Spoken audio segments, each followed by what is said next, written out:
होता है तो सिर्फ एक ही नाम सामने आता है और वो है रवि लोहार। वो बहुत ही अच्छे से लोहे से चीज बनाता था, जैसे चाकू, तलवार, कील, कुल्हाड़। उसके जैसा कोई भी नहीं बना सकता था। उसकी बनाई गई तलवार का मुकाबला कोई नहीं कर सकता था। ऐसा कहा जाता था कि अगर कोई राजा रवि लोहार की बनाई हुई तलवार को जंग में ले जाता तो वह जरूर विजय प्राप्त करता। सीता, आज गांव के बाजार का दिन है।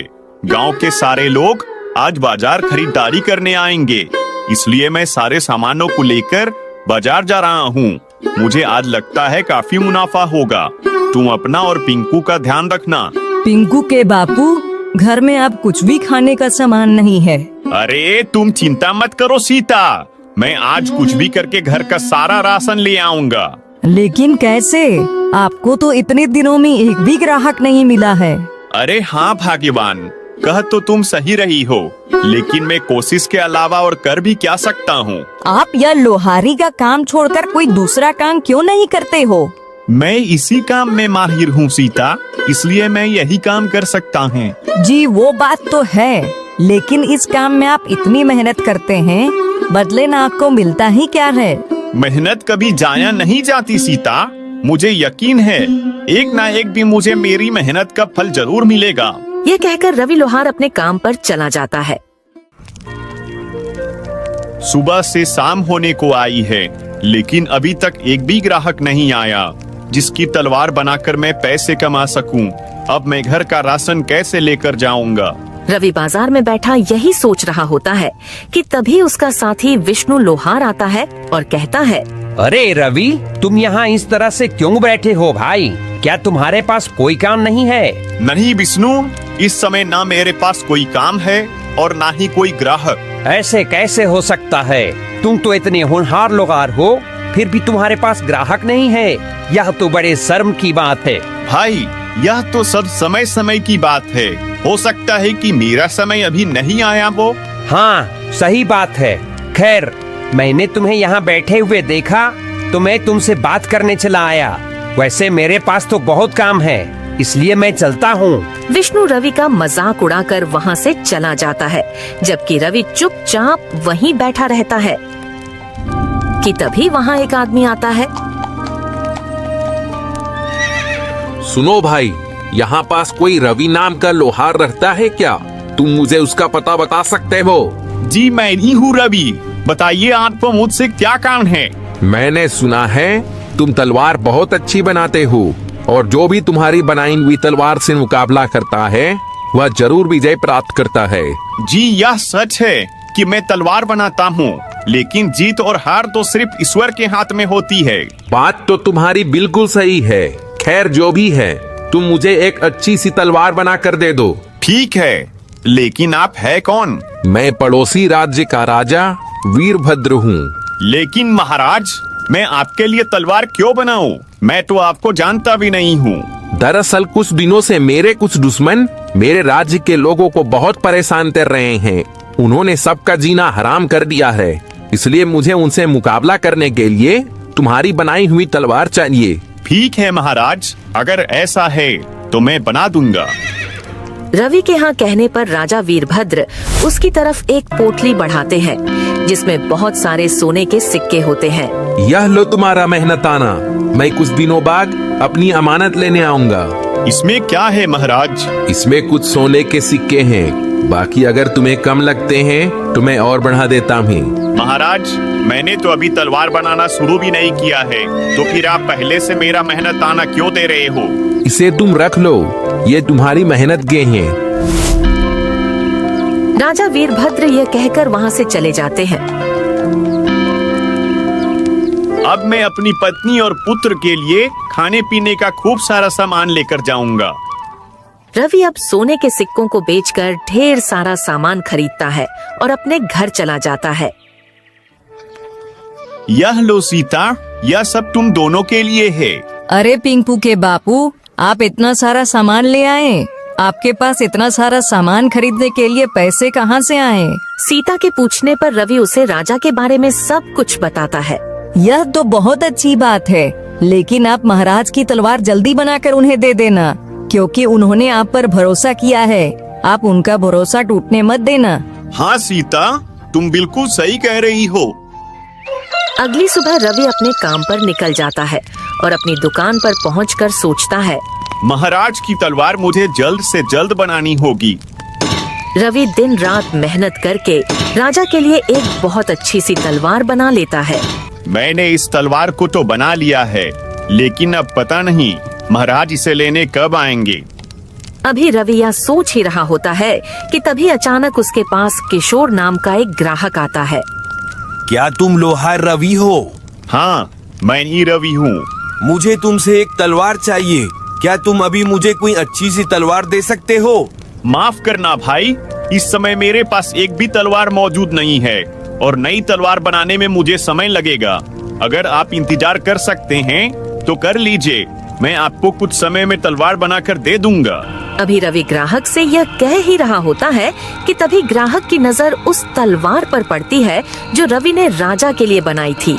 रवि, तुम्हारे पास यह तलवार मौजूद तो है, या तुम मुझे दे दो, बदले में तुम इसके 2 गुने पैसे ले लेना। नहीं भाई, यह तलवार मैं आपको नहीं दे सकता, यह किसी की अमानत है। भाई मैं कहता हूँ तुम इसकी जितनी चाहे उतनी रकम ले लेना, लेकिन यह तलवार मुझे दे दो। भाई, अगर आप मुझे इस तलवार के बदले खजाना भी देंगे तब भी मैं यह आपको नहीं दूंगा। ठीक है, रखो अपनी तलवार अपने पास, मुझे नहीं चाहिए, मैं जा रहा हूँ यहाँ से। किशोर ग्राहक गुस्से में वहाँ से चला जाता है। फिर कुछ दिन ऐसे ही गुजर जाते हैं, लेकिन राजा वीरभद्र अपनी तलवार लेने नहीं आते। लेकिन रवि के पास बहुत से ग्राहक आते जो रवि से वह तलवार मांगते, मगर रवि किसी को भी उसे नहीं देता। पता नहीं राजा वीरभद्र कब आएंगे, मैं आखिर कब तक उनकी अमानत संभाल कर रखूंगा। अभी रवि अपने मन में सोच ही रहा था कि तभी अचानक किशोर ग्राहक वहाँ फिर आता है। रवि भाई, इस तलवार को बनाए हुए तुम्हें कितना समय हो चुका है? इसका मालिक तो अब तक नहीं आया और मुझे नहीं लगता कि अब वो आएगा। लेकिन भाई, यह बात आप इतने यकीन से कैसे कह सकते हो? देखो रवि, अगर इस तलवार के मालिक को आना होता तो कब का आकर इसे ले जाता, लेकिन वह नहीं आया, इसलिए तुम इस तलवार को मुझे दे दो। कुछ भी हो जाए, मैं यह तलवार आपको नहीं दूंगा, आप यहाँ से जा सकते हैं। किशोर ग्राहक फिर से गुस्से में वहाँ से चला जाता है। मैंने बहुत कोशिश की सरदार, लेकिन मैं उससे वो तलवार हासिल नहीं कर सका। रवि के हाथों बनाई गई वो तलवार मेरे लिए बहुत जरूरी है, तभी मैं उससे पूरे राज्य में अपना खौफ पैदा करके अपना राज्य कायम कर सकूंगा। आखिर ऐसा क्या है सरदार उसके हाथ की बनाई हुई तलवार में? रवि के हाथों में एक अजीब तरह का जादू है। वह जिसके लिए भी तलवार बनाता है उसे विजय प्राप्त जरूर होती है। नई तलवार बनाने में उसे काफी समय लग जाएगा और मुझे तलवार की जरूरत जल्दी है, इसलिए वह तलवार मुझे किसी भी कीमत पर चाहिए। अब मैं क्या करूं सरदार? कैसे उस तलवार को उससे हासिल करूं? तुम रवि के आसपास ही रहो, उसका भरोसा जीतो और फिर मौका पाते ही उसे धोखा देकर तलवार ले आओ। किशोर ग्राहक भैरव की बात सुनकर एक बार फिर से रवि के पास आता है। रवि, मुझे माफ कर दो, मैं वाकई गलत था, यह किसी और की अमानत है, इसलिए अब तुम मेरे लिए दूसरी तलवार बना दो। ठीक है, मगर इसके लिए मुझे थोड़ा समय लगेगा। ठीक है, मैं इंतजार कर लूंगा। किशोर ग्राहक के कहने पर रवि दूसरी तलवार बनाने के लिए तैयारी शुरू कर देता है। अच्छा है, यह बेवकूफ अपने काम में लगा हुआ है, मैं जल्दी से यह तलवार लेकर अपने मालिक को दे देता हूँ। फिर किशोर रवि को धोखा देकर चुपके से राजा की तलवार लेकर भाग जाता है और कुछ देर में रवि तलवार का नक्शा बनाकर कहता है, भाई यह देखो, तुम्हारी तलवार का नक्शा तैयार हो गया है। अरे अरे, वह आदमी कहाँ गया? कहाँ गया वह आदमी? अभी तो यहीं था। रवि किशोर को अपनी दुकान के आसपास तलाश करता है, लेकिन वह उसे कहीं नहीं मिलता। फिर वह अपनी दुकान पर वापस आता है, तभी उसकी नजर राजा की तलवार की जगह पर पड़ती है। हे भगवान, इसका मतलब वह ग्राहक नहीं, चोर था, मुझे धोखा देकर भाग गया। हे भगवान, अब मैं क्या करूं? क्या जवाब दूंगा राजा वीरभद्र को? मुझसे इतनी बड़ी गलती कैसे हो गई? इधर किशोर ग्राहक तलवार लेकर जंगल में भैरव के पास पहुंचता है। यह लीजिए सरदार, आपकी तलवार। अब मुझे राजा वीरभद्र से जीतने से कोई नहीं रोक सकता, कोई नहीं। अब मैं क्या करूं ऊपर वाले? उस चोर ने मुझे धोखा देकर महाराज की तलवार चोरी कर ली। अब मैं महाराज को क्या जवाब दूंगा? रवि यह सोच ही रहा होता है कि तभी पानी से कृष्ण गोपाल निकलते हैं। क्या हुआ रवि, तुम इतने दुखी क्यों हो? कृष्ण गोपाल के पूछने पर रवि उन्हें सारी बात बताता है। रवि, उस चोर ने तुम्हारे साथ धोखा किया है, इसमें तुम्हारी कोई गलती नहीं है। तुम एक काम करो, तुमने जिस तलवार का आज नक्शा तैयार किया है, अब जल्दी से उसे बनाकर राजा वीरभद्र को दे दो। लेकिन कृष्ण गोपाल, वो तलवार तो आम तलवार जैसी है, जबकि मैंने महाराज के लिए एक अलग तरह की तलवार बनाई थी। क्या हुआ कृष्ण गोपाल, आप हंस क्यों रहे हो?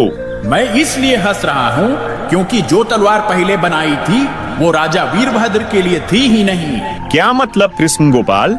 जब तुम छोटे थे और यहाँ खेलने आते थे, तब मैंने तुम्हें वरदान दिया था कि जब तुम तलवार बनाने से पहले मुझे याद करोगे तो तुम्हारी तलवार में ताकत भर जाएगी। क्या सच में? मुझे तो ये पता ही नहीं था।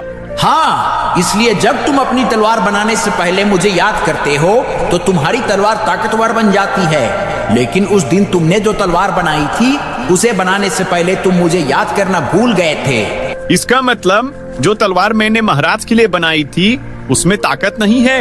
नहीं, इसलिए राजा वीरभद्र जब तुम्हारे पास आएंगे तो तुम उन्हें अपनी बनाई हुई दूसरी तलवार दे देना। ठीक है कृष्ण गोपाल। कृष्ण गोपाल की बात मानकर रवि दिन रात करके जल्दी से एक नई तलवार बना लेता है।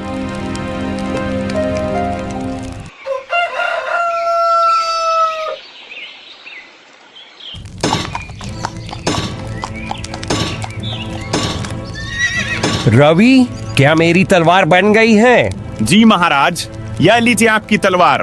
तुम्हारा बहुत बहुत धन्यवाद रवि। इसमें धन्यवाद की कोई बात नहीं है महाराज, दूसरों के लिए तलवार बनाना तो मेरा काम है। महाराज, अगर मैं भी आपके साथ आपके दुश्मन के मुकाबले को देखने चलूं, तो क्या आप मुझे ले चलेंगे? हाँ हाँ, क्यों नहीं। कल के मुकाबले में तुम भी मेरे साथ चलना। अगले दिन राजा वीरभद्र रवि को भी अपने साथ मुकाबले में ले जाते हैं। फिर एक मैदान में राजा वीरभद्र और उनके दुश्मन भैरव की जंग शुरू हो जाती है। आज मैं तुझे मारकर तेरा राज्य अपना बना लूंगा। तुम इस नापाक मकसद में कभी कामयाब नहीं हो पाओगे। इतना कहकर राजा वीरभद्र गुस्से से उस पर वार करते हैं, जिससे उसकी तलवार 2 टुकड़ों में बट जाती है। अरे, ये कैसे हो सकता है? यह तो जादुई तलवार थी, यह टूट कैसे गई? तूने रवि से धोखे से यह तलवार हासिल की थी, इसलिए देख, तेरा यही अंजाम होगा। इतना कहकर राजा वीरभद्र उस भैरव को मार देते हैं और मुकाबला वहीं खत्म हो जाता